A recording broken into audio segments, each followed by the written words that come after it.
here in New Zealand. It's not a bad spot most of the time, although we have had a lot of heavy rain, and Mrs. Mechanic tells me it's going to rain all next week. Wow. So, give me a second. Let's see who we've got in the workshop today. I have no idea. We'll just let YouTube catch up a little bit. There we go. Bomb, bomb, bomb. We have the infamous Simon Rawle. Good morning, Simon. Welcome back, matey. Simon says, morning, Andy and crew. JJ, big thumbs up, as always. Morning, Andy and crew. And Jim K, hello. Hello, Jim. So, you've all seen the thumbnail. What's it for? There you go. Put it out to you. You can see it quite clearly in the thumbnail. What will that special tool be used for? Jim might have an idea. One or two of you also might have an idea. Stick it in the comments and I'll let you know shortly. So this last week, and I really honestly can't remember the week before, so don't even try and ask it. I didn't tell you what I was doing on the last live stream. And it must have gone to plan, right? Because I'm still here. So last week, I had to shuffle my schedule around a bit last minute because I had to go to court. Yes, I know. I can't disclose the details of the courtiness, but I had to go to court on Friday morning. So, and that was in Auckland, in the city centre, actually. First time I've been to that one. Doesn't say a lot, does it? So I had to make my Thursday my Monday, right? Makes sense? For logistical purposes. So I had to leave early on Monday morning and get down to a little village called Carterton. Not a bad spot, to be fair. Nice people down there. And in the afternoon, had a visit at a motorcycle shop. And just down the road, a little bit further south, is a place called Greytown. Now, Greytown is, well, if it was an English village, you'd say it was quite quaint. It's not bad, actually. It's very welcoming. And there's a very nice hotel there called the White Swan Hotel. If you're ever in that neck of the woods, it's just north of Wellington, about an hour's drive. Definitely worth the stay. Although you want the rooms above the pub. You don't want the rooms out the back. Not that they're bad, but the ones above the pub in the same building are a lot nicer. They are posh is the word. Boutique hotel, I think it would come under the category of. I do like staying there. And they've got a restaurant downstairs that's part of the pub, and it is excellent. So that was my base for 3 nights. On Tuesday morning, because of my logistics, and I didn't want to mess people around, I hate changing my schedule and affecting lots of other people. So minimum changes. It meant that I then had to drive up to Dannevirke, where the Vikings landed in New Zealand. So the sign says, to do a visit to a motorcycle shop there, and then back down to Greytown. So that's about 130 k's each way. It's a bit of a trek, to be fair, because the original plan was to call in at Dannevirke on my way south. Okay, so, I do try to do things logically, but on this particular occasion, because of rule number 1, don't mess other people around much, or minimize that much, then I had to do a bit of extra driving. But hey, what's a few more Ks? It doesn't matter, right? It's all good. And it's not a bad road. And then back to Greytown for Tuesday night. I had another nice meal. And then Wednesday morning, I then went south over the hill towards Wellington to a town called Upper Hutt. No disrespect to anybody that lives in Upper Hutt. It's a shithole. Yes, I don't like Upper Hutt. I've stayed there before. Never stay there again. It's crap. In comparison to what's over the hill at Greytown, it is crap. Anyway, didn't stay there. Did the motorcycle shop visit. Was there a little bit longer than planned, but that's all good.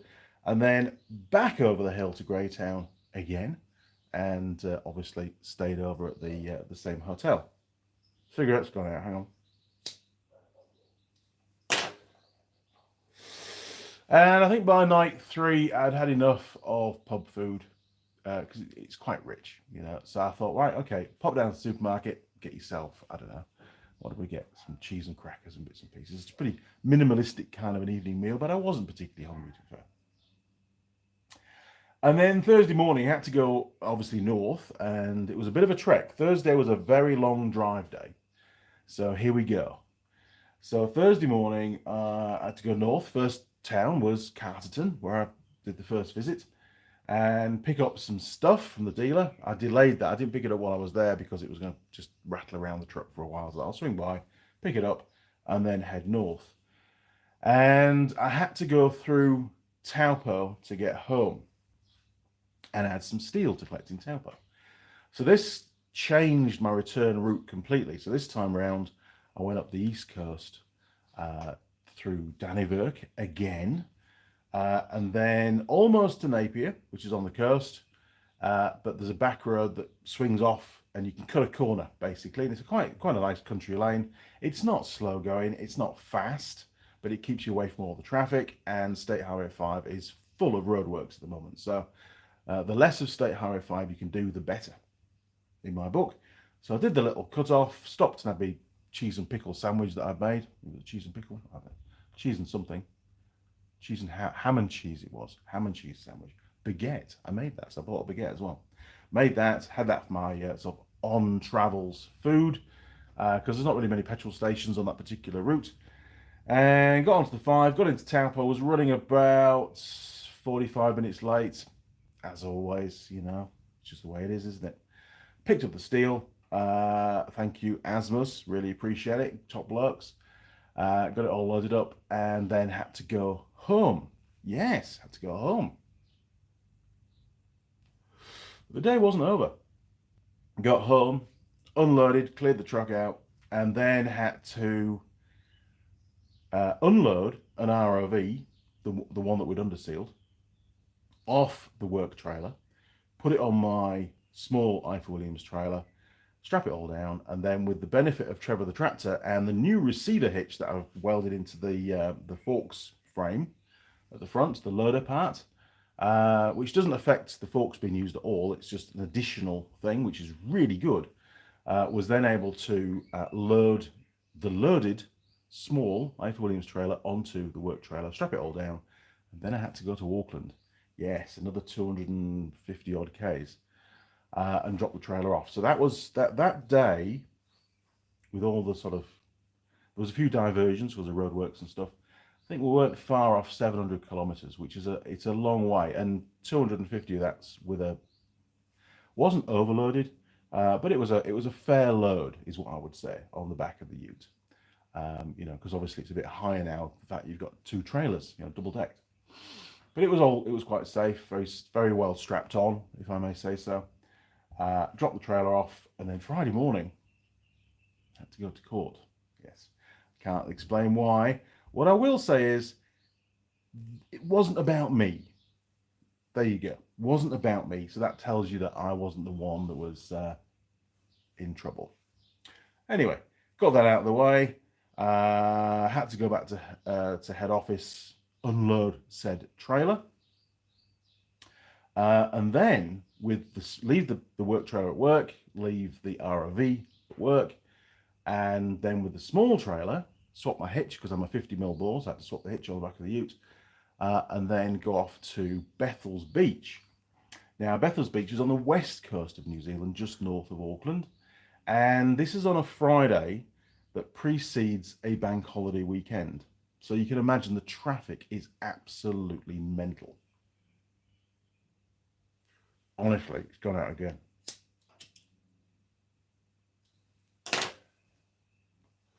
Must be a bad batch, right?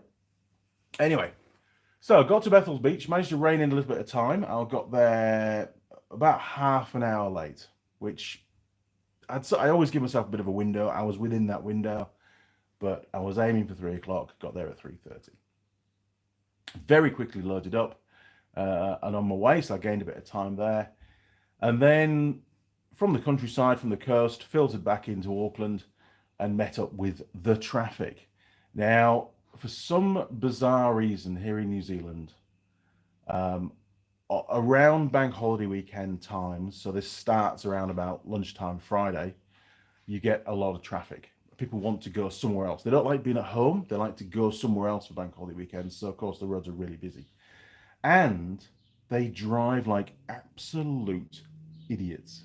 And I'm not exaggerating. Some of them, two occurrences. Occurrence one was when I first joined State Highway 16, West Auckland, working my way towards the city centre. There are two main roads that merge. Each main road has got two lanes, and the slow lane of the road that merges from the right and the fast lane of the road that merges from the left, I know it's bizarre, they merge into a single lane. However, there is no priority given. It just says merge like a zip, right? Okay.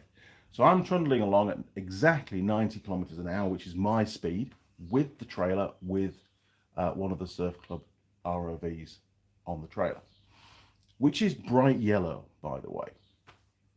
And I'm looking in my left mirror to see what the merging traffic's doing coming into my lane.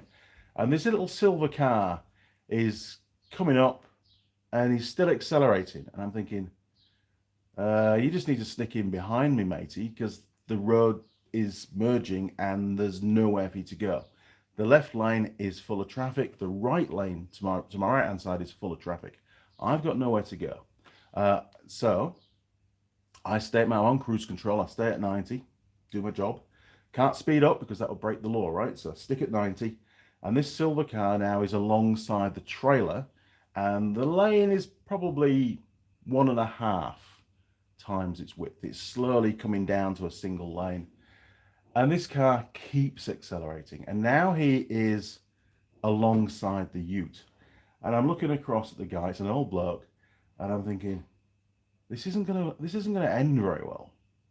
And I keep going, you know, and he's just getting closer and closer because he's getting pushed towards me from the traffic on his left, getting closer and closer and closer to the ute. I can't brake because that's going to cause problems, and I shouldn't have to brake. He accelerated past me in the section of road, which is the merging section, and you don't do that. Anyway, looking in my mirror, watching his front wing, he's getting really close to the ute. We're talking maybe, wing mirror width. He's almost touching the wing mirror. Any minute now, he's going to realise that we're merging and there's a ute with a trailer and a bright yellow ROV on the trailer. How he didn't hit the ute, I have no idea. But he braked hard. He swerved into the left-hand lane. The cars in the left-hand lane had to all brake to accommodate that. Luckily, there was no vehicle-to-vehicle contact. And then he sort of snaked his way back and snuck in behind. And as soon as he snuck in behind, he indicated right to go into the outside lane and he overtook me. And I'm thinking, what's going on? Why are people like this on a bank holiday weekend? He didn't have a hope in hell's chance of getting past me. And I mean, if he had hit the ute, it would have been his fault. Unfortunately, none of it's on the dash cam because it all happened behind the dash cam. We might just have caught his front wing as it came up to sort of the bonnet area of the ute, but it's gone now. I've done some driving since then, so it's been deleted. Anyway, so survived that. I'm thinking, God, the last thing I need is an accident on the road. Don't need that. Filter through the traffic, and then heading out of Auckland on State Highway 1, somewhere around about just before Bombay. There was a black Ford Ranger ute full of lads. And he was basically playing a Formula One game where we've got 3 lanes of traffic, all going pretty slow, and he's what we call lane hopping. So he's jumping from one lane to the next, to the next, to the next, to try and make his way through all the traffic. But he's driving extremely erratically. He's throwing this ute into gaps that really the ute shouldn't be going into. People are having to brake. He's going to the outside lane, middle lane, slow lane, middle lane, outside lane. And then he got bored of doing that, and he decided, because there was an on-ramp coming up, he would get across to the on-ramp, go into the on-ramp, zoom down the on-ramp, and then cut back in, which I could see. This is all on dash cam. I could see all of that. And eventually he gave up with that idea and just drove down the hard shoulder. Off he went. And I'm thinking, A, how amazing it was that he didn't hit anybody.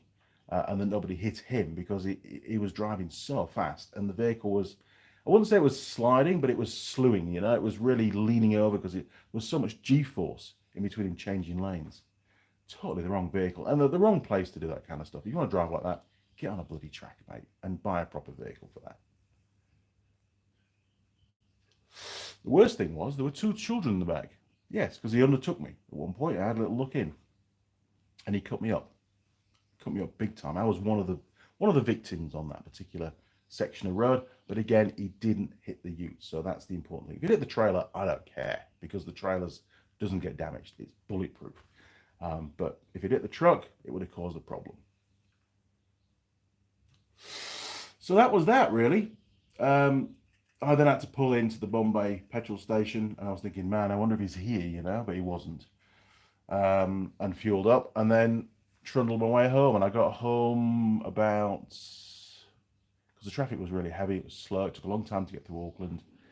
Would have been about 8:30, 8:45, I think it was. It could have, yes, about then.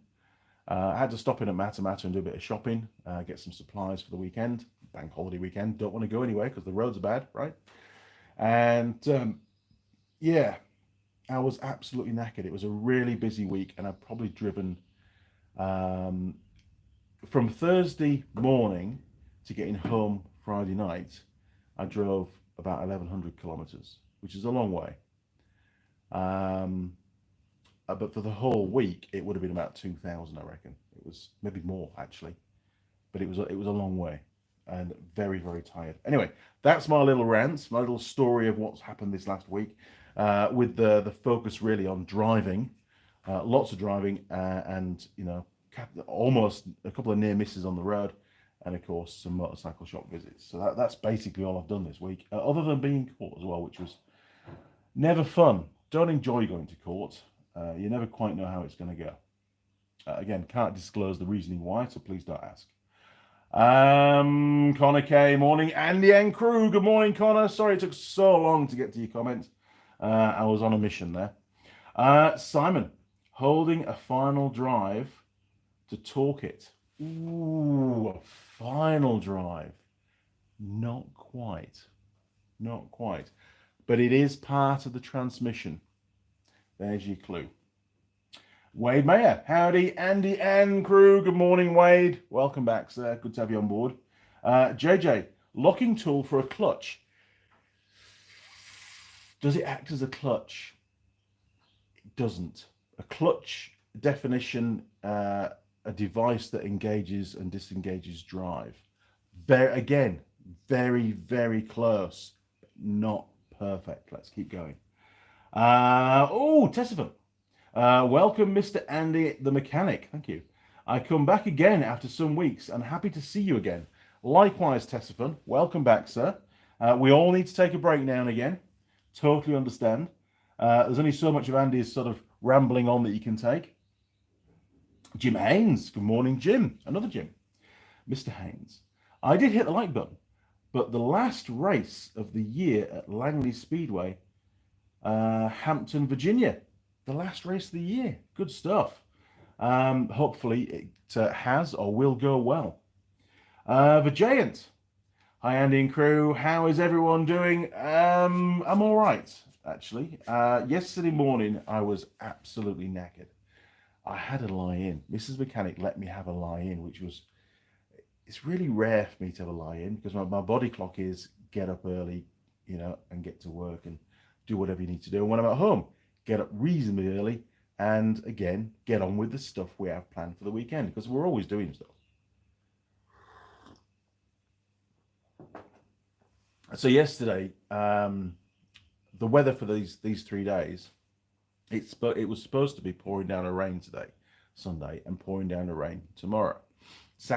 Yesterday, our Saturday, because we're in the future, by the way, was cloudy, but not really any rain, maybe the odd little shower, that would be it. And that's exactly what it was. So we said, look, we've still got the deck to finish, which is a new deck that we've built down the garden to put a potting shed on. We've got an old shed left, which we're going to move and put on top of there. And it's got 1.5 meter exposed deck down one side and across the front.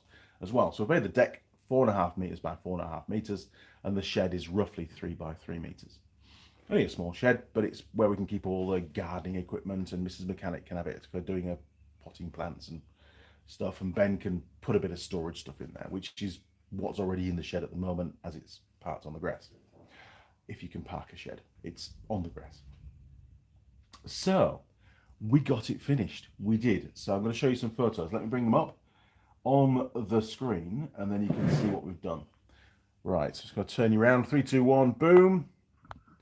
Okay, I might need to move the camera down a bit. Okay, can you see that? All right, another really small pictures.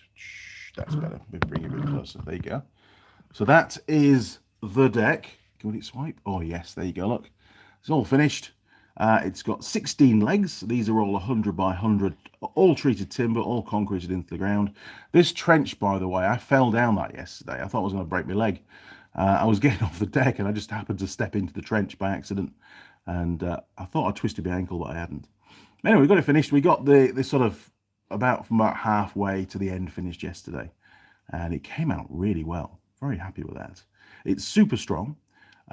We went for the thicker decking timber across the top. That's about 38 millimeters thick. So it's good, strong stuff. Everything's treated. And of course, it's all bolted up. I don't know if you can see the screws or not, but oh yeah, there you go, look. So we used countersink screws in there. They're not stainless, they are galv. We could have used stainless, but hey, galv's good enough for what I want. We've got any more? Hang on. There we go. So you can see some of the bolts and angly bits and stuff we did. This bottom piece here is only temporary. That's just for the washing line that Mrs. Mechanic wanted putting up. There you go. That's all of them, I think. There you go. There you go. Washing line. So the washing line is a semi-temporary arrangement. Yes. So it came out really well. We're dead chuffed with it, actually. Okay, while we're on, actually, while you turned around, let's go and do the pie.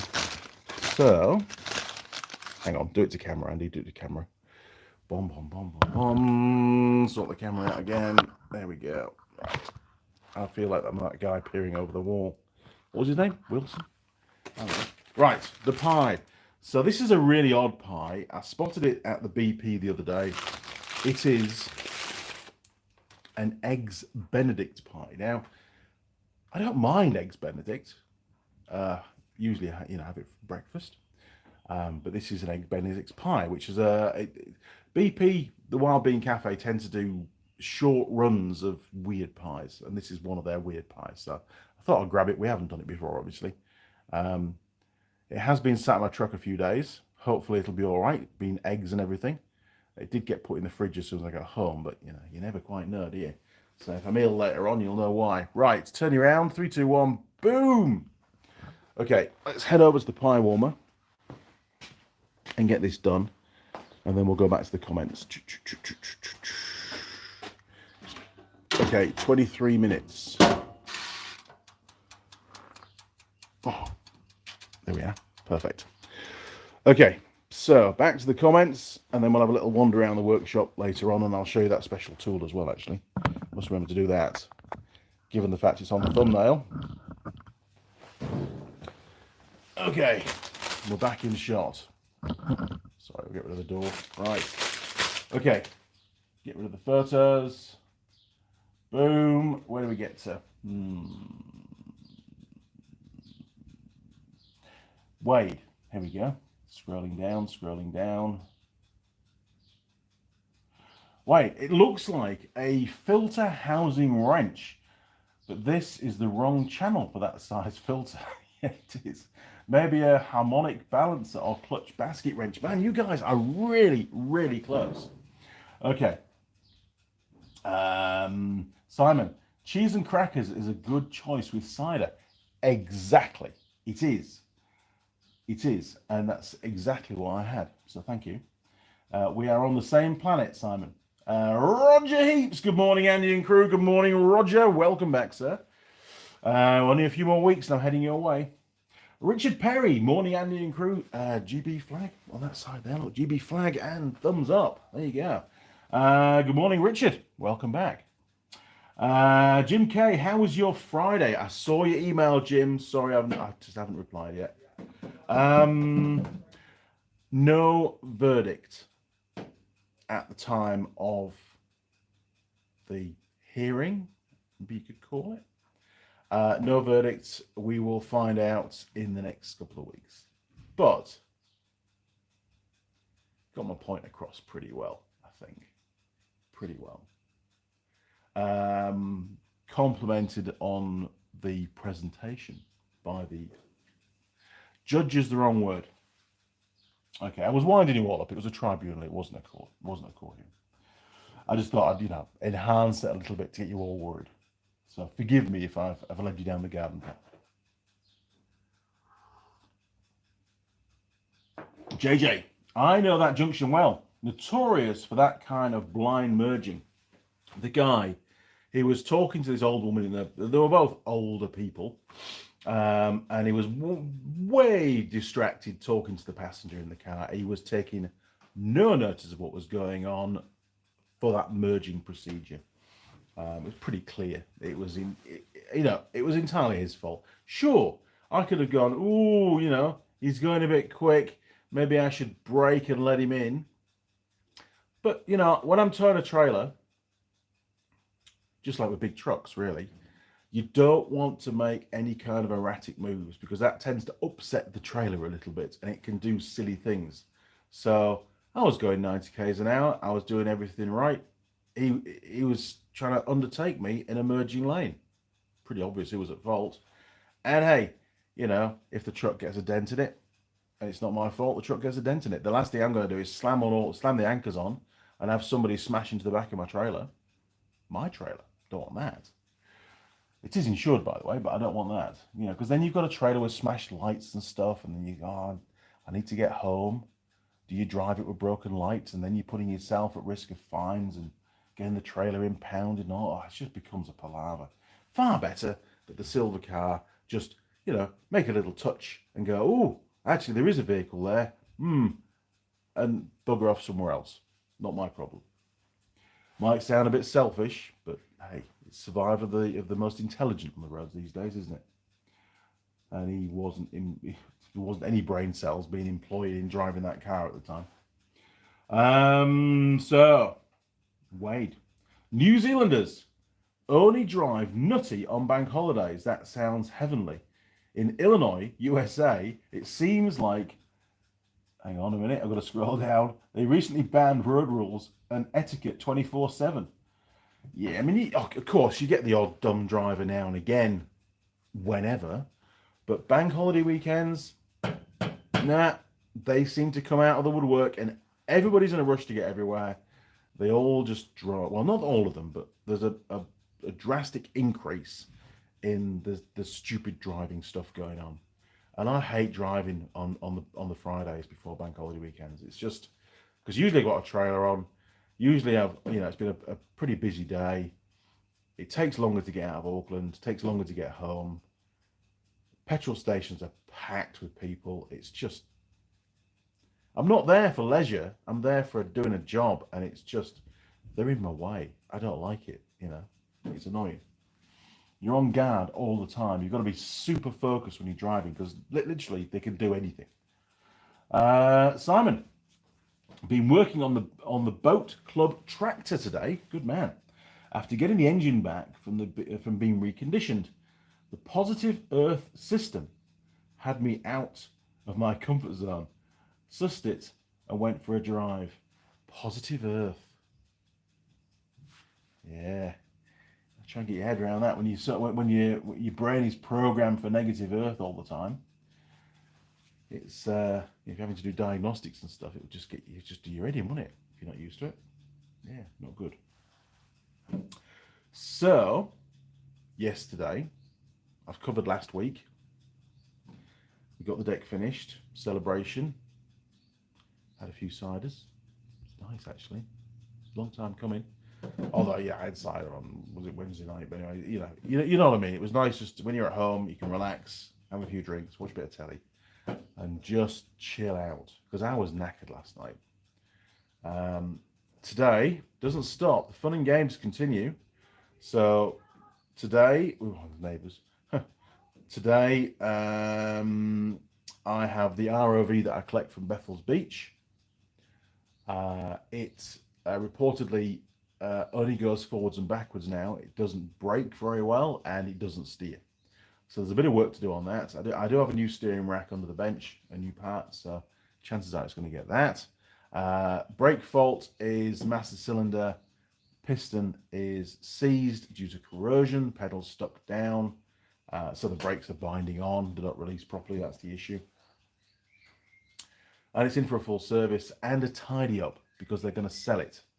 So it's going to require a little bit of underseal in certain places just to spruce it up a little bit. It might need a new tray on the back. I have to inspect that yet. I have one in stock. It'd be nice to get rid of it. We'll have to wait and see how bad the other one is. The twin brother, the other one that they have, got a new tray earlier in the year. So I suspect this one can't be much different really. But we'll see. They're not going to, I'm not going to sell them a tray if they don't need it. I'm not that kind of guy. And they are selling the machine. Yes, it would sell better with a new tray on it, but it's money. And some customers, some buyers are not too bothered. If it's a farmer, they're not too bothered. There's a bit of rust on the tray. But if the tray is hanging off and the structure of the tray is compromised, it gets a new tray. Because there is a possibility that once this machine's fixed, it might go back into service at the surf club, i.e. not sold.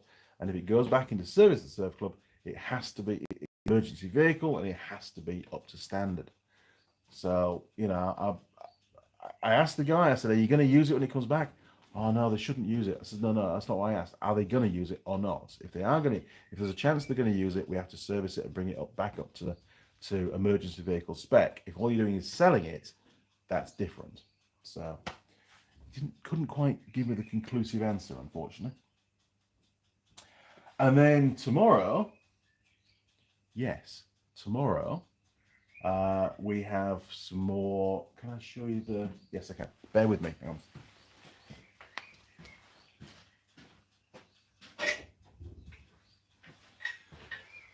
In fact, maybe a walk around might be better, actually. Turn you around, 3, 2, 1, boom. Okay. Are we turning around? God, phone. Jeez. Right. So we go over here. Those are more. They're different. Bear with me. Right. Let's go back and get this one. All right. So I need to tell you what this is for, don't I? Actually, the comments have quietened down. So, so this one was the original tool. This is for a different model. And these now are production ones. They're no longer prototype. That's a prototype. These are the production. And these are for holding on a CVT drive. You've got a primary sheave and a secondary sheave. So the primary sheave essentially is driven by the crankshaft, and the secondary sheave is the drive into the gearbox for high ratio, low ratio, and reverse, and so on. So when you're tightening up the nut on the primary sheave, it's usually very, very tight. I think 170 Newton meters from memory on this one.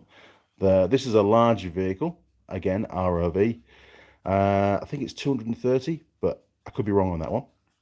So these are now for sale. These will be sold because at the moment the tool that the mechanics use to hold the primary sheave is wholly inadequate and doesn't work. And as a result, they tend to just get the impact wrench and give it 3 ogre-duggers on the nut, hoping that that's tight enough. That doesn't work. It doesn't work in my book. It has to be torqued. There's a torque setting. The nut has to be torqued. So this tool locks onto the outside of the primary sheave. The handle then locks against the sway bar. As it rotates, it drops down, and then you can torque up your nut. And it's really quick. And I've used mine. I have one of these. You've seen it years ago, which is brilliant. And I've been asked to make some more. So these will be for sale. Haven't worked out a price yet. Not going to bother painting them. I'm going to keep the price down. If somebody wants to paint it, they can. Mine hasn't been painted and it hasn't rusted. So, they're usually fine. This one is for the larger machine. I do need to make some changes to it. We need to increase the ID by about another 2 millimeters for clearance. Other than that, I think it'll be perfect. But I say it's only a prototype, so I'm going to test that while I'm away. I'll get that just ground out before I go on my trip, and I'll test it out while I'm out on my run in the South Island in a few weeks' time. And then once we know what we need to do, the changes, then we'll get a production run of those done. So then we'll have these available for 2 models of ROV. Can't say the brand, which will be incredibly useful for the technicians, and it'll also, for the manufacturer of that brand, give us the assurance that the nuts are being torqued correctly, right? So there's a win-win for everybody. Plus, Andy gets to make a bit of pocket money, which is what it's all about. Because I've gone to the trouble of doing all the work, right? So I've put the money in, so of course I should reap the rewards. That's only fair. That's how industry works. Anyway, usually, unless the game is a bit different. Right. So now it's gone over here. This is Monday's job. So we've got a couple of number plate brackets to make. The number plate goes on that end, and that end fastens to the front of the motors. Front of the three-wheel motorcycle. Can't say what brand it is, can't say what model it is. But there are two models. There we go, two slightly different brackets to make. And quite complex angles, to be fair, going on with these. I've made a few over the years, and we have made some jigs. So if we look over here, these are really good. So we've got an jig here for one of them, and you basically put the flat bar in there, and there's a couple of pegs, another flat bar in there. These pegs are already welded in, because you can't weld all four in, otherwise you can't get it out, right?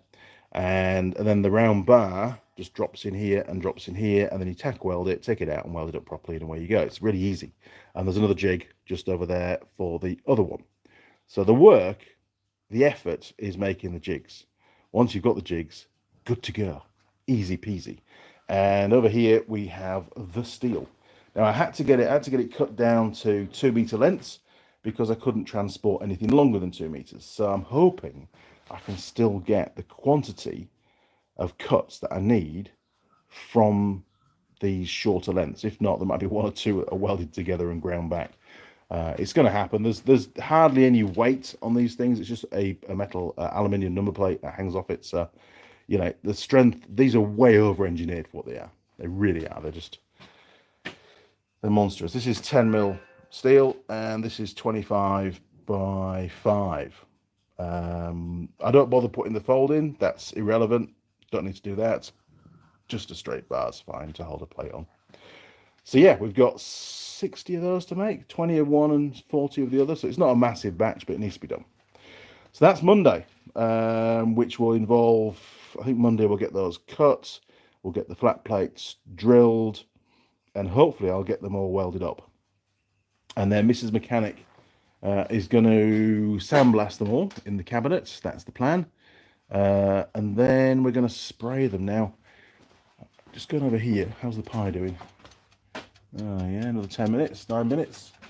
Go in the cupboard.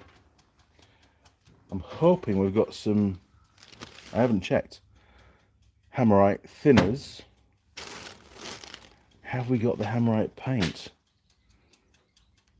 I'll have to have a look later on, won't I? But hopefully we've got some black paint left from a previous job. If not, I'll have to get some. I think it might be up there on that shelf. That's where I tend to keep all the paint. So I think there's some black Hammerite up there which we can use to spray those 60 brackets. But yeah, things aren't too bad. The workshop's a bit messy, I know, but it is what it is.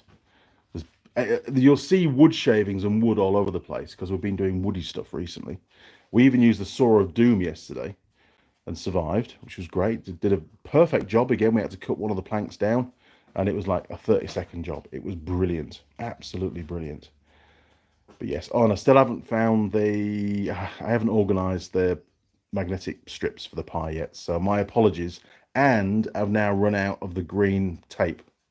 Oh no, look at that.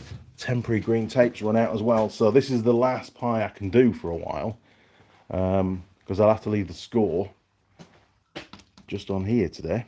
Right, turning around, 3, 2, 1, boom. Okay, we know we've got about 8 minutes to go with the pie.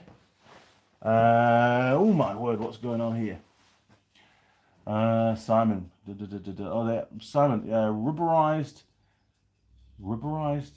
dipped handle will be a nice touch if you're selling them. Ooh, you're getting a bit technical now, aren't you? The only problem with that, Simon, and I'm not shooting you down because it's a really good idea, but if I just grab that one again, When you're torquing up, the handle, this part here, sits on an anti-roll bar, or a sway bar they call it in New Zealand, because they call everything different things. And there's a lot of force on between this and the sway bar when you torque it up. And I think what would happen is it might cut through that rubber handle. I'm tempted just to leave it, just say, look, you know, I know exactly what they've cost me, because they've all been laser cut. They might need a very quick clean up with a flat disc, I think. There's a little bit of roughness, a bit of splatter and stuff on them. So we'll just buzz around with a flat disc and maybe just take the edge off a little bit. So there might be 5 minutes a piece labour, just tidying them up, maybe 10 minutes, and then they're good to go. End of the day, they're going to get covered in oil. You know, I don't think they're going to rust. Mine hasn't rusted, and I only use mine sporadically, and I've had it for, oh man, it must be 4 years. And mechanics keep saying, oh, how do you hold this clutch, Andy? You know, sorry, it's not a clutch. How do you hold this primary sheave? And I'm like, well, I made a tool. You know, oh, I just spotted a picture of me. OneDrive, looking back at your memories today. Okay, can't show you, it's disappeared. So I did think about getting them coated with something, but then all it does is add more cost.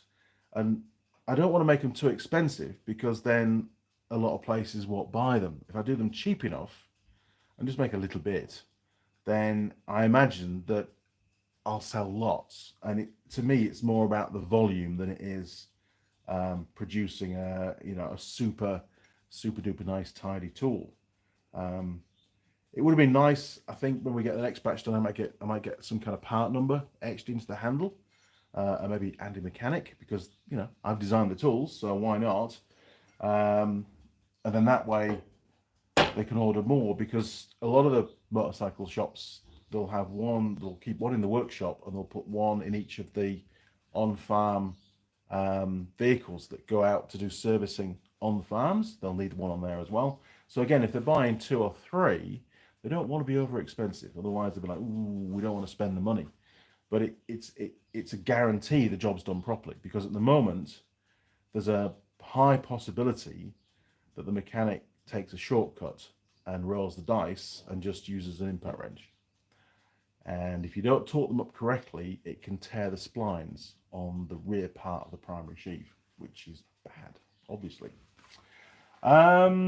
So thank you for that, Simon. Do appreciate it, and I'll still think about it. I might try and come up with some kind of a plan of attack, and maybe try it on mine, and then maybe it's something that I can implement further down the line. And if it's a simple process of just dipping it in and allowing it to dry, and I'll have to work out where you get that stuff from to do that job, then yes, it would be a nice touch and it would look good. If I was going to do that, I would probably paint them as well, though. But he's painting the right answer. I think some kind of metal coating, not chrome, not galvanized. Is it zinc? What's the other one that you can do? Nickel. I don't know. We got some. We made loads of little brackets, little clamps for a guy that does roofing work for like his scaffolding. He had like bespoke scaffolding. We had to make all these clamps, and we took those and got them coated. It wasn't expensive, and it was really good, really good. So maybe I'll look into the cost of doing that, because it would tidy them up. And of course, I know they fetch more money when they look nice, but it's the total cost of the tool that the bike shop looks at. I mean, the owner of the bike shop doesn't care whether the tool looks shiny or whether it is just bare metal, as long as it does the job, right? Wade, it's telling how many of us got close, having had to deal with unwieldy pieces that always appear to have been designed without considering service, or deliberately designed to require special OEM tool. The original tool for the job is, I can't show you it, unfortunately, but it's just basically a band clamp, a steel band that you can adjust, a bit like a big version of my Sykes Pickavin oil filter wrenches, where you've got the big dial nut and you can wind it in and reduce the diameter of the steel loop that goes around the oil filter. Basically the same thing, just bigger. And they don't, because as models have got bigger, the torque setting has increased. They're now unable to hold the sheave and grip the sheave positively to accommodate the torquing of the nut. So the thing slips, and it's very awkward to get in there. It doesn't work very well. These are brilliant. You just basically just pop it on, line up the little slots, on the sheave, because the aluminium housing has got little ribs on it, so it just slots over those and it locks on perfectly. And I mean, you can put a lot of torque through that because it's sharing the load on all those flanks. And I've never had a problem, and it's so quick. It makes the job a 30-second job as opposed to a cursing and swearing 5-minute job, and then you usually give up with a band clamp and just get the rattle gun out. It's not ideal. I mean, I had to do a job not too long ago where I had exactly that job to do, and the dealer didn't have anything to hold the sheave. So I got him to, I said, look, I'll do this, but I said, it's on you. I felt bad. For days, I felt bad. But it's been all right. Wade Mayer. Gatekeeping, profiteering, short-sightedness, who knows? This is not a philosophy channel. It isn't. You're quite correct. If I want to do it, I've found that there's a niche in the market, there's a demand, there's a problem to solve, and I'm a problem solver from a mechanical perspective. They solve the problem. And if I make 20, 30 bucks a piece out of them, that's good, isn't it? All helps.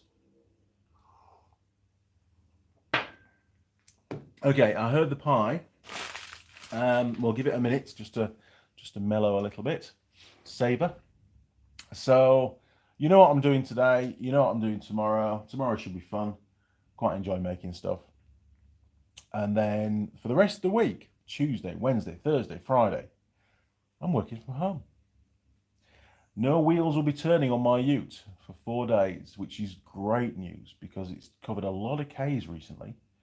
And it would be nice just to stop and just get some admin work done and get caught up and take stock and plan again for the next few weeks to the end of the year. The week after, I'm in Australia. Yes. I have to drive up to Auckland on the Monday, so a week on Monday, and fly to Sydney on the afternoon. I think it's about a 4 o'clock flight, so there's no rush to get to the airport. Tuesday, Wednesday, Thursday, I'm in meetings and doing activities and stuff over in Sydney. And then Friday morning, I fly back. Yes. So that's what's happening that week. Can't disclose the schedule or the itinerary or what it's all about, but that's what's happening. Do I like flying? No, I hate flying. In fact, as each year goes by, I detest flying more and more. I watched a program, I should never have watched it, on TV about the one of the Boeing, is it a 747? One of the new ones, the one that they put the massive engines on, and there's a trim thingy. Sorry, I'm not a pilot, right? There's a sensor at the front of the plane that sticks out the side, which auto controls the horizontal flap at the back of the plane. I forget the name of it, and sometimes it can crap out, and there was a couple of planes crashed because of it. And the program explained why they'd crashed and what the problem was, and bits and pieces. And there wasn't any training about how to turn it off and all this kind of thing. And it just made me think, why would you want to go and fly? You just get into this box, this tube with wings, and roll the dice and hope you're going to land at the other end. And if something goes wrong along the way, then kiss your ass goodbye, basically. That's the end of it, isn't it? Nothing to worry about after that. Anyway, it's all right, mate. It's all good. You're quite correct. Yes, it could have been a smiley face, but a sad face is just as good, really, given the fact it's the world we live in. Okay, let's go and get that pie. Turn you around, 3, 2, 1, boom! Okay, apologies if I've been rambling on today. It's just the way it is. Okay. So this is an eggs Benedict pie. Never... Jeez, that's hot. Hot pie. We'll give it a minute. Wow. Turn you around. Yes, that was way too hot. We should have given it a few more minutes. I mean, I'm used to picking up hot things, obviously more than welding and things, but that pie is pretty damn hot. Very quickly. Underneath, super perfect. Spin it round fast, Andy. I can't see any cracks at all, actually, on there. And, of course, the lid is good. So, from a structural perspective, this pie is perfect. It's not often we get perfectly structured pies. Will it last? We don't know. The pastry could be super brittle, and the minute we start biting into it, it all cracks and bits of egg fall out, and it turns into a right palaver.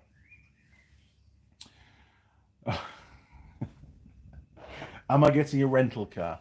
And will it have dust caps on the valves? That goes back a few years, does that, Simon? We won't get into it too much, but I've noticed here in New Zealand, and I haven't been looking recently, to be fair, I should check again, but quite a lot of the rental companies didn't bother fitting the dust caps on the valves on the wheels, just because it makes it quicker for them to check the tyre pressures when the vehicle comes back, ready to go back out again. And I made the point to, I think was it Avis? Whichever hire company it was, I made the point to them that the dust caps are there for a reason. And I can't remember what their response was. But anyway, they didn't seem to realise the importance of it. Is it important? I think so. Otherwise, why do we have dust caps? If they're not important, why have them? Why go to the trouble of putting threads down the outside of the valve, or other than fitting the valve into the wheel? Actually, quite useful for the tool to screw onto. But anyway, yes. Good call there, Simon. Good call. No, I'm not getting a hire car. I will be landing in Sydney and getting a taxi from the airport to the accommodation, which I believe the hotel's, I think it's about 45 minutes to an hour away. I think. So why? It's 2019 was the last time I went to Australia. I did attempt to go to Australia a few months ago. But they wouldn't let me on the plane. Said I didn't have a visa. And I've never applied for a visa before. Turned out that somebody else within the organisation organised all the visas and then stopped and didn't tell people that they had to organise their own. So I didn't. I was unbeknown. I thought it had all been done for me. I was more bothered. I did organise a visa, but that visa was to get back into New Zealand, which was far more important to me than going to Australia. Anyway, it's all dealt with now. I can confirm I do have a visa to go to Australia. It's in place. We are good to go. Do I want to go to Australia? Not really. There's a lot of things there that try to kill you, and the spiders are monstrous. Anyway, enough about that. I'm going to be in the city pretty much all the time, so hopefully not too many big huntsman spiders around in the city. Hopefully they've all been extinguished by now. Right, so we're going to go in with the pie. It's going to be hot, so I'm going to be quite tentative on my initial consumption. Yeah, it looks pretty good. But eggs Benedict in a pie. Have any of you ever had a pie with egg Benedicts in it? Because I never have. Who knows what this is going to be like.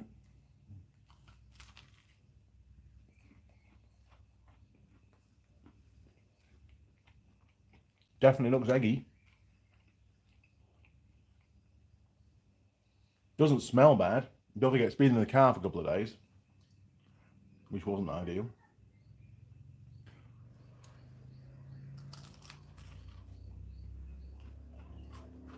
Oh, we've got a bit of colour going on. I mean, if it said egg Benedicts and bacon, I think they've messed up. It should be an egg Benedicts with bacon, because then it'd be perfect. Oh, it definitely smells eggy. Oh, that was some of the Benedict sauce.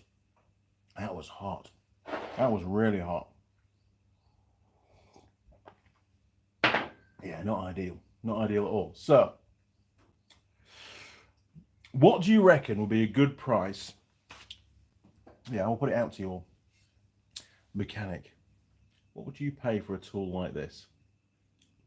You know, laser cut, very accurate, super useful, simple, but as most special tools are, they are just a holding device or a tightening device. And nobody else makes them. Only me. That's it. Very simple. And I know people make their own clutch holding tools out of old steel plates and stuff, but this is this is actually made from scratch. What's it worth? What would you pay? I mean, obviously I can convert it to New Zealand dollars to get an idea. Tools here in New Zealand are ridiculously expensive. If that was produced by the manufacturer, that would be $250. It would be 250, maybe 200, but certainly around that mark. I'm not going to be selling it for anything like that much. But what do you think it's worth? You might have come across similar tools that do a similar job of holding a rotating hub while you torque up the nut. What did you pay for those? I mean, sure, they might have been finished better, but give us a ballpark, give us an idea. Simon, are you getting a rental? No, sorry, no. Only egg pie filled should be a curd tart. It's really hot, I'm sorry. All right, I'm going in again. Oh, proper egg that time. It's a bizarre, it's almost, I think it's got bacon in it. Can you see under there, look? Yes, it has got bacon in. There's little tiny bits of bacon. It didn't say that on the thingy. It just said Eggs Benedict. Or does Egg Benedict mean it's got bacon with it? Because I don't eat it that often. Maybe it does. So I've definitely tasted the bacon now. Because it really tastes like a bacon and egg pie, but it's got that Benedict sauce in it. That's basically all it is. It's nothing revolutionary. But when you say you've got an Egg Benedict pie, it just sounds weird, doesn't it?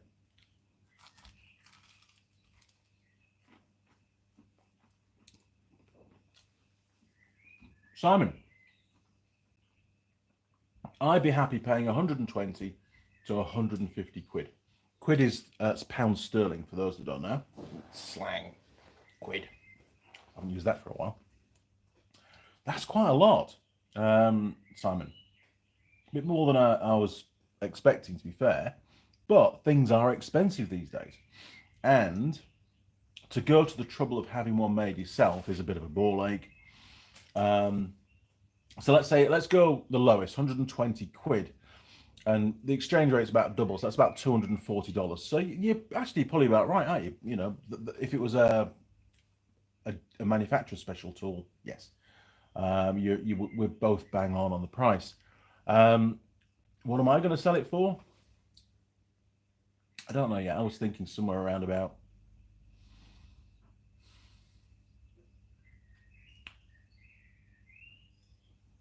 if it goes out as it is after just a quick clean up, so no paint, no fancy handle, or no metal coating on it. It won't be paint. I wouldn't paint them anyway because it'll just come off.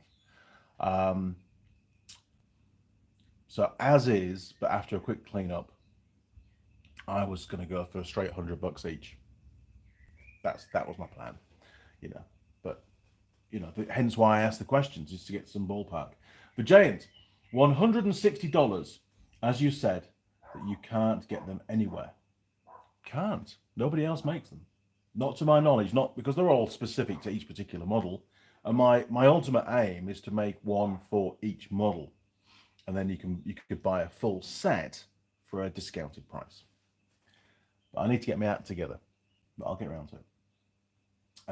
John Nuttall, motorcycle clutch basket holding tool, £18.22. You see, that's cheap. That's super cheap. But On the other hand, this isn't, I mean, that's a similar tool. And there might be a few different brands of aftermarket tool out there to do that job. At the moment, I don't think there are any alternatives. So we've got two ends of the scale there. We've got £120, or if I round it up for you, John, £20. So there's a huge range. So maybe I can just charge what I want.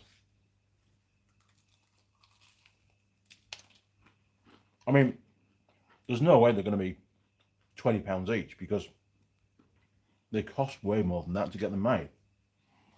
So I've got to be realistic about it. I'm not a charity. I'm not there to fund the bike shops.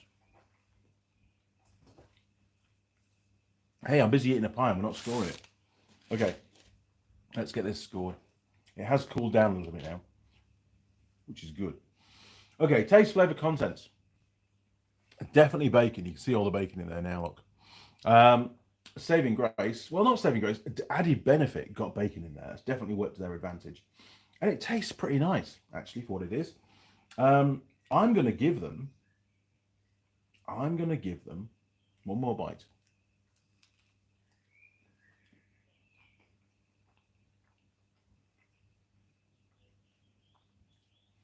A 9. Because I've got to remember that I can only score it based on what the pie is intended to taste like. And it tastes pretty good. I mean, I've had Eggs Benedict for a while, and obviously you've got the pastry flavour in there as well, which you've got to have because it's a pie, which you wouldn't normally get with Eggs Benedict on a plate. But it tastes pretty good, actually. It's certainly not a chore to eat. And every time you get a bit of bacon, woohoo, bacon. Structure quality partners. This pie is super stable. There's no cracks. It's been very well behaved. It's a one-handed pie. Look, I've been eating it in one hand.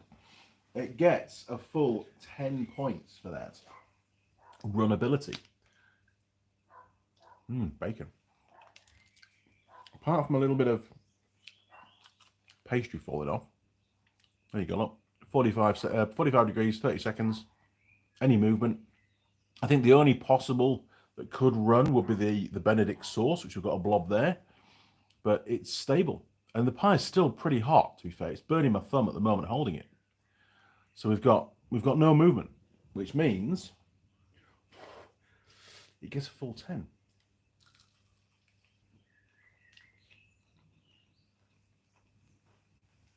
That's pretty good.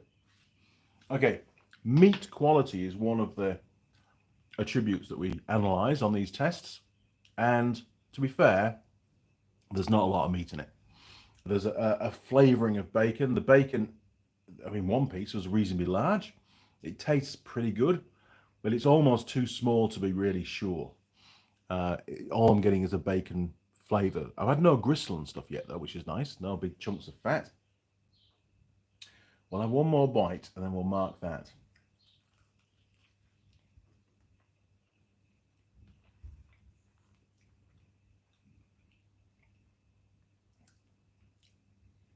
So, for the bacon, and that's the only meat in there, and this is a bit of a, I wouldn't say a guess, but it's a gut feeling. I'm going to give it, I mean, it's proper bacon, right? I'm going to give it a 7. Now, I could be wrong. It could be amazing bacon, but it just tastes like normal bacon. In fact, hang on. There's a bit of bacon. Pretty big, right?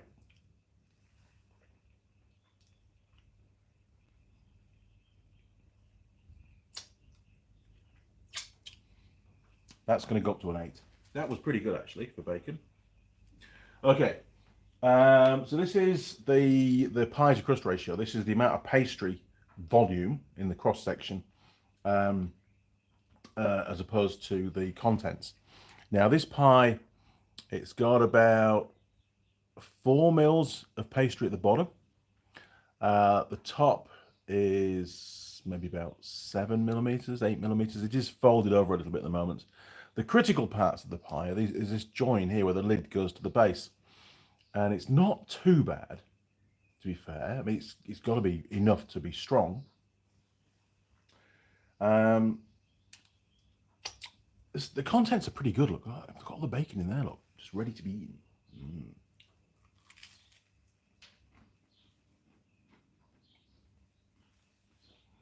So it's not a flat pat pie like we had last time. There's actually quite a bit of contents to it. So I'm going to give it a 7 for that one. Okay. Now, availability logistics. This is a wild bean cafe pie, which means it's available at all wild bean cafes. I also recently found out that the Uber Eats now go to your local BP petrol station in most areas. Terms and conditions apply. And we'll pick up a pie or any other things that they sell there, other than maybe cigarettes. I don't think they'll do cigarettes. But hey, that doesn't matter. They'll pick up your pie and they'll bring it to you. And they'll charge you plenty of money for doing that service. But it now means that you don't have to go in your own car to go and get a pie. You don't have to have a car to get to Wild Bean Cafe petrol station to get a pie. Somebody will bring it to you, which is awesome. So the availability logistics, not only are there petrol stations, pardon me, all over New Zealand, and there's lots of them. Yes, there's the odd area where there isn't one, but in the main, there's BP petrol stations all over the place, and a lot more of them now are the Wild Bean Cafe petrol stations, as opposed to the BP Go, which don't have Wild Bean. They have some other brand of cafe in there which don't do the nice pies, usually. So logistics, I'm going to give them, because of the Uber Eats factor as well, I'm going to give them an 8. I don't think that they deserve a 9 because they're not everywhere. But you can now order them online through Uber Eats. Okay. Andy's rambling. Pastry taste rating. Well, it's been pretty good so far. It must be good because I keep picking the bits up off the bench and eating those as well. So it's pretty tasty. It's pretty standard Wild Bean Cafe pastry, to be fair. So I will give that pie a 7. Another 7. In fact, yes, I'll give them a 7. Still tasty when cold. A cold egg Benedict pie. Yes, it's got bacon in, that would help. But cold egg Benedicts, I can't imagine that would. Mind you, you see, you can have a quiche, and you'd eat quiche. You can eat quiche cold, and it's quite tasty. So maybe it would be a 6, I think. I wouldn't be like, whoa, I've got to wait for it to cool down. It'll taste great cold. That's not what you're going to think, is it? See, the bacon just keeps coming. It's great. Now, packaging design. Paper bag, right? But, you know, it's got their logo on the back, and they've done a little bit of effort. It's not just a plain paper bag. They're very proud of what they're selling. The brand is there. Wild Bean Cafe. And they did rebrand recently. They came up with a new logo and stuff, and that's now all there. And it says, look, something tasty. And it is just a plain paper bag. It's not coated in plastic, so it's fully recyclable as well. So, packaging design, materials, good choice, easy disposed of, easily recyclable. Simple. I mean, they can't put ingredients and stuff on because they don't know what you're going to buy and put in the bag, do they? So that's impossible. Packaging design, let's give them, it's not going to get a great score because we've seen some much better ones. Paper bag, 5, I think, is fair for that one. Recyclable, yes, it's paper, but they don't tell us it's recyclable, so they lose 1 point. So they get 9 for that. We're getting close, people. Okay.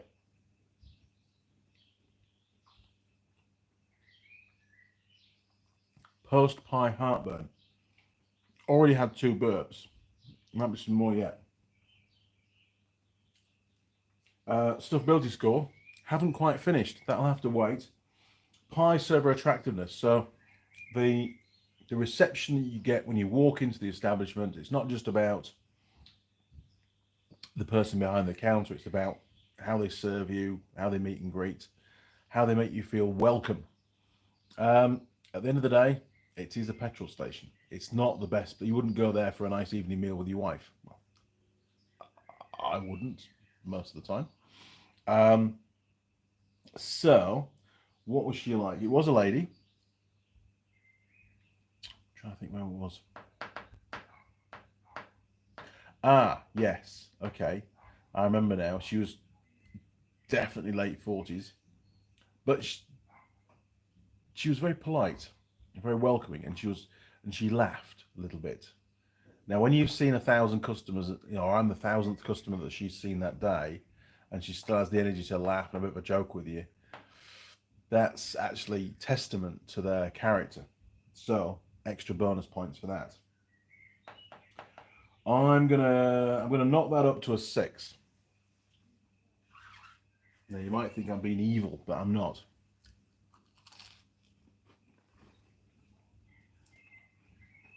Okay, the last bite. We've got to crack on because Andy's got shit to do today. Now that was warm, not hot. And it still tasted pretty good. I do, now I've mentioned the word quiche, I keep getting this feeling that I'm eating a quiche, but it's, you know, because obviously quiche has got pastry on as well. So it almost is like a covered quiche, really. But no tomato. I hate tomatoes. No tomato, which is good. Okay, so 2 burps so far. So post-pie heartburn is down to 8. Stuffability score. Am I still hungry? Am I going to ask Mrs. Mechanic to do me some toast? No, I'm not, because I won't get any work done. I'm actually okay. I'm going to give it, I could probably eat 1 slice of toast. I'm going to give it a 9. So I'm a little bit still hungry. A little bit, not a lot.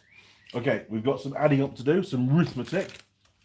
Let's move you across so you can give me a hand. Turn you around, 3, 2, 1, boom. Okay. Oh, it didn't like that, did it? Okay, right, here we go. So we've got, oh, easy, 29, 37, 44, 52, 59, 65, 70, 79, 87, 96, oh my word, 96, that's 102, isn't it? 102, holy moly. So, can't write out the strip because we haven't got one, but 102, where would that put it? This phone's having a bit of it didn't like me moving that then. Is that going to work now? Okay, I've got a operation is locked. Rotate device back. For some reason on the screen. Okay, so 102 puts it neck and neck with Wild Bean Cafe Classic Steak. I sort of agree with that. And the Baker's Son Steak and Cheese. It's the only 2 that got the same score. So interesting, really, isn't it? Interesting. Ah, morning, Lily. Yes. So 102, pretty damn good score for a pie that hasn't got anything but bacon in it as regards of meat, and only little pieces as well. You know, it's contending with big chunks of steak and things. So I think it's done pretty well. Right, back to the bench. Turn you around, 3, 2, 1, boom. Yes, this phone is a bit upset at the moment. Don't know why. Hopefully it's not affecting the transmission. No, it looks pretty good. Okay. Right. Oh, that's better. Right, so the pie is done. It was actually pretty tasty. I quite enjoyed that. Would I have another one? Actually, yes, I would. I'd have another one of those. So we are What are we up to? 1 hour and 15 minutes. So we're getting pretty close. We'll have a cigarette. We'll have a look at the comments, and then we'll sign off. I'm very pleased we managed to find another different pie here in New Zealand. I'm sure we're going to be running out one day. I mean, don't forget, we've seen pie manufacturers come and go over the last few years as well. Terrible shame.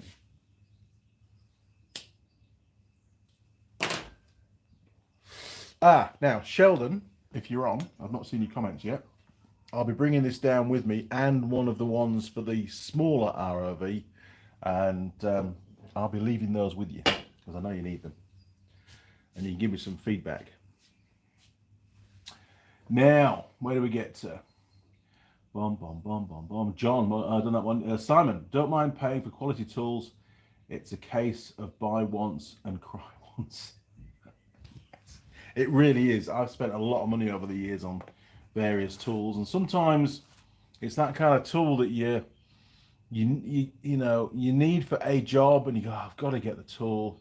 You try and factor it into the price of the job, and then that expensive tool sits in a drawer for years. But then every now and again, you have a job come up, and you go, oh, I've got a tool for that, and it makes it so much easier. It's worth doing. It really is. But you're right, they're expensive.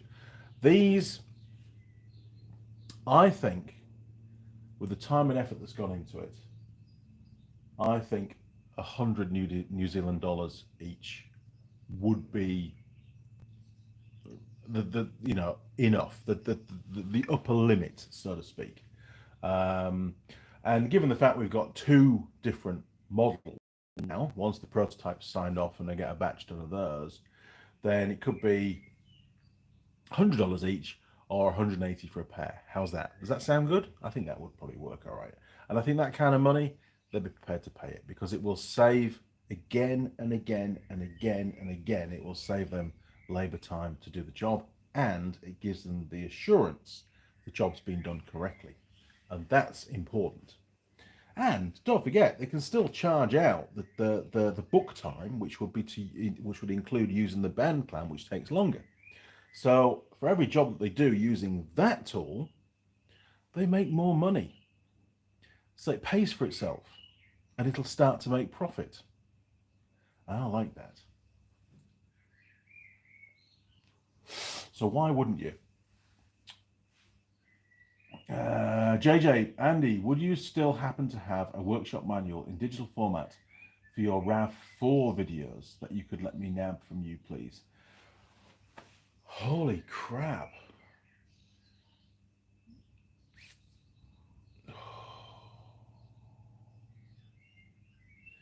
Maybe. It might be on my Google Drive. That was a long time ago. And I remember I had to pay a subscription to, I think it was Toyota, for access for something like 3 days. It gave me access to the manual. And they'd split the manual into so many little sections. I had to download each section.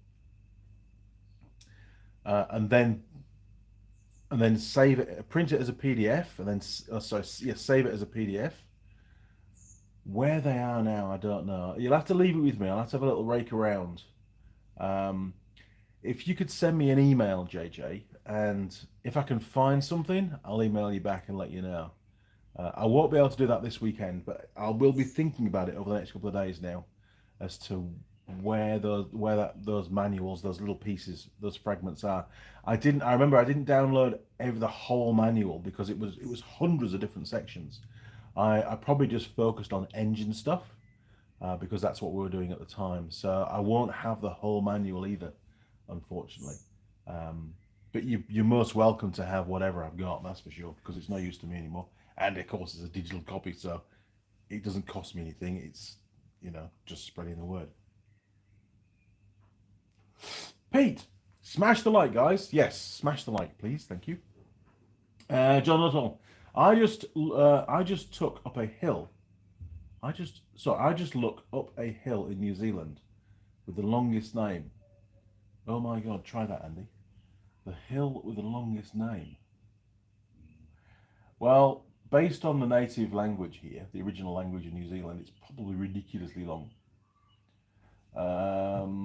Hill with, oh, with, can't spell, can't type, with, still can't type. Jesus. There we go.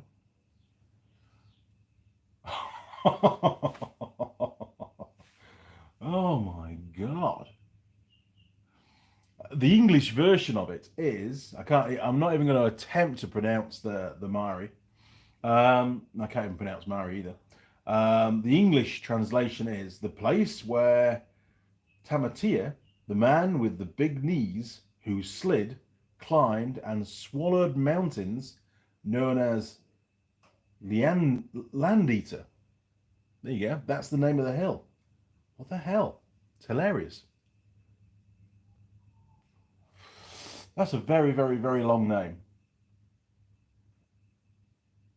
Oh my God. And the actual sign, if you bring up the picture, the actual sign is written as one word. All the Maori words are all bolted together, and it's one massive word, which I think they've done just to try and play on it a little bit. Interesting stuff. Thank you for that, John. Hit the like button, people. Thank you, John. Simon, case in fact, time certs, damn pricey to buy the kit. Yes, they are, but they're one of the best thread repairs. Yes, they are, without any shadow of a doubt. And something that tends to stay in place and is fine for bolts that you take in and out on a regular basis, whereas a helicoil, sometimes they come back out, and that's not ideal. But anyway, it's what you pay for, isn't it, at the end of the day? And yes, I've got probably 4 or 5 different sizes of time cert lurking away behind in one of those drawers over there, which I do use from time to time. They're good to get you out of jail if you have a problem. Yes, I agree, Simon. They are the best. So, next job after the live stream is to unload the ROV, get it up on axle stands, and start to strip it down. I'll probably get the new steering rack put in today. I might have a new master cylinder, but I'm not sure. If I haven't, I'll have to order one. But it's not urgent because, hey, they're only going to sell it anyway, so there's no urgency to get it back into service. In actual fact, the longer it isn't at the club, the more likely they are just to sell it. So I'm not rushing on that one. So I'll get done what I can get done to it today, and then it'll wait till next weekend. And next weekend, Ben arrives. Ben's coming down, yes. When Ben comes down, he usually brings with him lots of little jobs that he wants to get on with, and some of those jobs involve me, which is fine. But next weekend, we move the shed. That's why we had to get the deck finished on up in the garden. We get to move the shed with Trevor the tractor, and that's always fun. That Trevor will only just lift that shed, and we can't quite get it into exactly the position we want it because we won't have enough reach on the loader, but we can certainly get it up onto the deck. But it'll be quite a sight because it's a big shed. It is quite big. And then Mrs. Mechanic can pressure wash the whole shed inside and out because it's got a lot of cobwebs. And then I've got to make some doors for it because we're not going to use the original metal doors because they're crap. We're going to put a nice wooden frame in around the door aperture and make some doors. I have to buy some more hinges because I don't think I've got enough hinges left. I might just have enough if I just use 2 hinges on each side because it'll be 2 separate doors. Anyway, enough about that. You'll hear more about that and some more photos as that project continues. But we did pretty well. We started that deck. Mrs. Mechanic was looking at the photos. We started building that deck, putting the first of the posts in on the 6th of September, and it's finished now. So about 6 weeks, we turned that around. That's pretty good going, especially when it included doing a timber run as well, which is a long way. So there you go. End of the live stream. Thank you all very much for joining. I do appreciate your support for the channel. And yes, there will be more videos coming out soon. We're currently waiting for parts for for Larry the Carry. They're coming from Japan. Once they arrive, I've already filmed the first half of the video. Once they arrive, I'll be fitting those parts, and then Larry the Carry can go for for another warrant, a fitness check. To be fair, because it'll have expired. You only get 28 days. for a free check, and that's already just about lapsed, I would say. So I've got to pay again. $70. $70 for a bloody warrant of fitness check. And all he'll check are the bits that are fixed. I'm sure he will. But anyway, such is life. He might not charge me. Who knows? He might be a nice chap and not charge me. It's not my fault. They've got to come from Japan. Anyway, thank you again, guys. If you haven't done the like, do the like. And feel free to share some of the videos on your social media. A much younger Andy, no doubt. All right, crew. See you around. Cheers. Over and out.